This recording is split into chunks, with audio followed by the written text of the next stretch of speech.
People disappear in the woods all the time. You hear about it on the news. Hikers, campers, hunters who wander off the trail and never come back. Search teams find nothing. It's as if the forest itself swallows them whole. I never thought I'd witness it happen.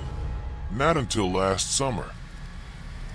My name's Daniel, and this is the story of how my best friend disappeared in the woods.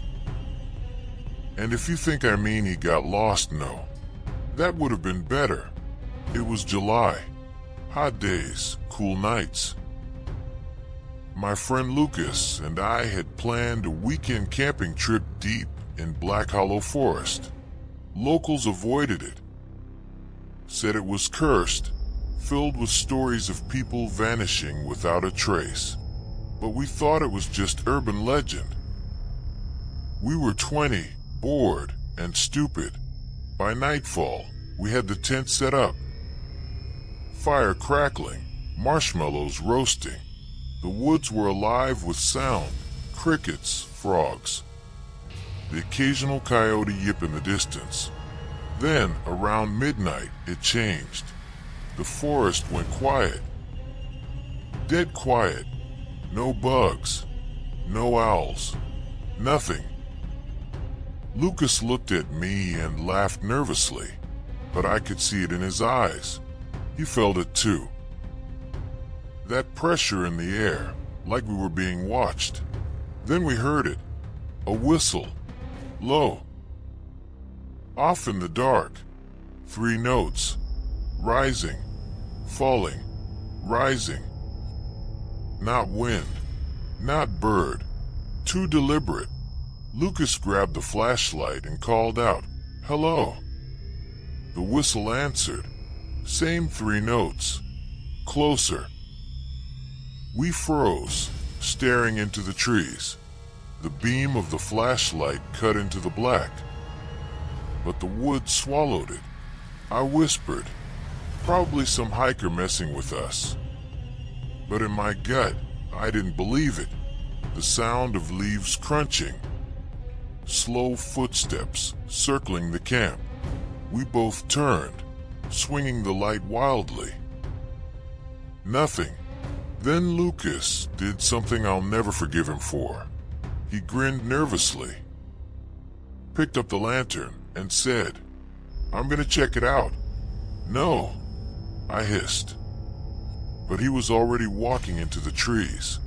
The light bobbed between the trunks, fading deeper into the woods until it was just a dull glow. Then nothing. The silence pressed in. Then the whistle again. 3 notes. But this time, it wasn't far away.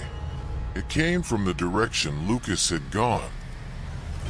I grabbed another flashlight and ran after him. My beam jumped across branches, roots, and shadows that seemed too long for the trees they came from. "Lucas!" I shouted. My voice bounced back at me, too loud, like the forest was throwing it around. Another whistle, this time warped, like someone trying to copy the tune but failing. It came from ahead and from behind.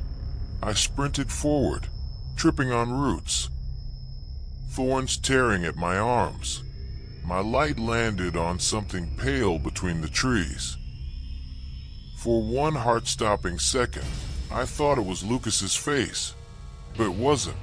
It was a mask, hung on a branch, hand-carved, eyes too wide, mouth stretched in a frozen scream. Then I saw more, dozens of them, dangling from branches all around me. Carved wooden faces, grinning, screaming, crying. Their hollow eyes followed me no matter where I turned. And beneath the nearest one, something moved. Not Lucas. Something taller. Limbs too long. Skin gray and thin like stretched bark. It stepped back into the shadows before I could process it.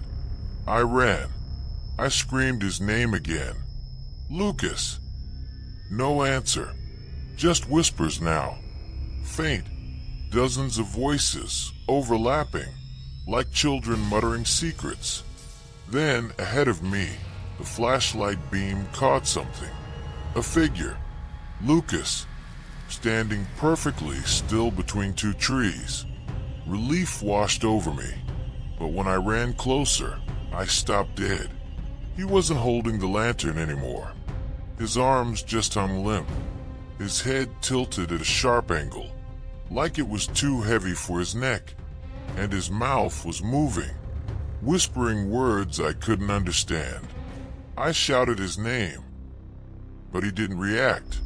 His eyes rolled toward me, unfocused, glazed. Then that whistle again, except this time, it came from his mouth. 3 notes, rising, falling, rising. I bolted. The forest erupted in sound, footsteps chasing, branches snapping, whispers shrieking. I didn't look back. Couldn't. If I had, I don't think I'd be here to tell this. I don't know how I found my way out. I just remember crashing through the underbrush until the trees thinned and I stumbled onto the dirt road by our car. I waited there until sunrise, calling his phone, praying he'd come out too. He never did. The search team found nothing. No lantern, no flashlight, no Lucas. Not even footprints passed where the camp was. They told me he probably got lost, wandered too far. Maybe an animal got him. But I know what I saw. And sometimes, when the night is quiet and the woods are still, I hear it again. That whistle. 3 notes. Rising. Falling. Rising.